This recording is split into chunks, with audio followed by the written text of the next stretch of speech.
प्रदेश सम्पूर्ण शिक्षक तथा कर्मचारी साथीहरू, मैले यहाँ 2075 साल 9 महिना 13 गतेबाट यहाँ कम्प्युटर शिक्षकको रूपमा पढाउन पाउने, अध्यापन गराउन पाउने अवसर पाएँ। निकै नै खुसी लाग्यो, किनकि त्यति बेला हिमालय दण्डपानी न्यौपानी भनेर एकदमै प्रचलित नाममा मैले यो स्कुल कस्तो होला, यहाँ मैले पढाउन पाए कस्तो होला भनेर मैले त्यसरी सोच्थेँ कि त्यो अवसर पनि मैले प्राप्त गरेँ। म यहाँ आइसकेपछि सबै एकदमै जति पनि साथीहरू यहाँ मैले भेटेँ, जति पनि शिक्षक साथीहरू हुनुहुन्थ्यो, सबैजनाले एकदमै धेरै माया ममता गरेर एकदम सद्भावका साथसाथै मलाई धेरै सहयोग गरेर धेरै कुरा सिकाउँदै म सिक्दै यो विद्यालयमा मैले लगभग 7 वर्ष जति अध्यापन गराएँ। हजुरहरू सबैजनाले मलाई धेरै माया गर्नुभएको छ, सहयोग गर्नुभएको छ। स्कुलबाट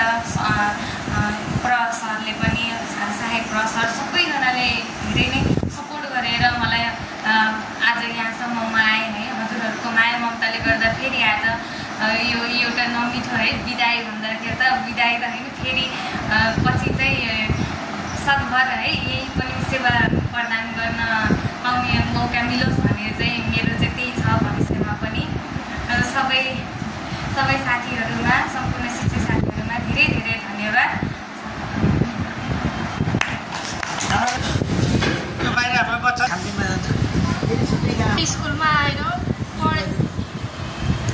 स्कुलमा आएर पढेको पनि लगभग 5 वर्ष भइसक्यो र मिससित पढ्न थालेको पनि 5 वर्ष भइसक्यो। मिसले हामीलाई जति केयर गरेर, जति माया गरेर पढाउनु भयो, त्यो हाम्रो लागि एकदमै अमूल्य छ। र भाग्यको खेल छुट्टी नपर्ने भएपछि छुट्टी नै पर्दो रहेछ। र मैले न्याय अँगाल्न सबैलाई आह्वान गर्ने, सत्य र न्याय अँगाल्न सबैलाई आह्वान गर्ने।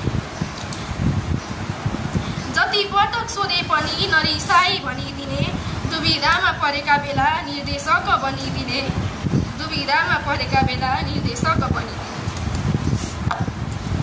सङ्घर्षमा साथ दिने हजुरकै हात लाग्छ प्यारो, सफल हुँदा बधाईको यसै पनि आउँछ ओइलो,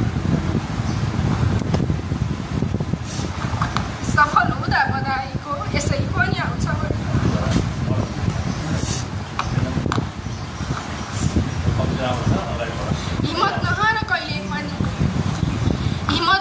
कहिले पनि म छु साथमै भन्नुहुन्थ्यो। मेरा लागि प्रेरणा र कुशल शिक्षक बन्नुहुन्थ्यो, मेरा लागि प्रेरणा र कुशल शिक्षक बन्नुहुन्थ्यो।